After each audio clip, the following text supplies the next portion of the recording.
নিজের থোবড়া দেখে নিজেকেই গুলি করতে ইচ্ছে করছে, বাট মনে পড়ে গেল এটা ড্রায়ার। তারপর চোখে আইলাইনারটা সুন্দর করে লাগিয়ে নিয়ে কনসিলার দিয়ে দাগ ধাব্বাগুলো মেটাচ্ছি, যাতে এই তৃতীয় দিনটা অ্যাটলিস্ট সুন্দর লাগি। দাগ ধাব্বা মিটিয়ে নেওয়ার পরেও দেখছি দাগ ধাব্বা দেখা যাচ্ছে, রং তো করতেই হবে। ও মা, আমি তো কিপটে, মনে পড়ে গেছে, তাই দাঁত দিয়ে টিপে টিপে প্রোডাক্ট বার করছি। আর জানোই রং করার আগে দেওয়ালে পুট্টি প্রাইমার লাগাই, তাই মুখেও পুট্টি প্রাইমারটা ভালো করে ঘষে নিলাম। আর কিপটে বলে আমার কাছে ব্রাশ নেই, হাত দিয়েই ঘষছি। তারপর রং নিয়ে ভালো করে মুখে থোপলাম, কারণ কি জানোই, तुम लोगों को हम उल्लू बनाएगा और अपना उल्लू सीधा करेगा। এবার মুখে লাল লাল লালি লাগিয়ে জোগাড় সাজার পালা।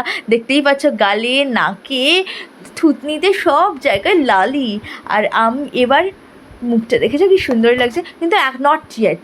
এবার ময়দা লাগানোর পালা। মুখে ভালো করে ময়দা থুপে নিলাম। আটা ময়দা থোপার পর ড্রেস চেঞ্জ হয়ে গেল, সুন্দরই লাগছে, একদম রেডি চতুর্থীর জন্য।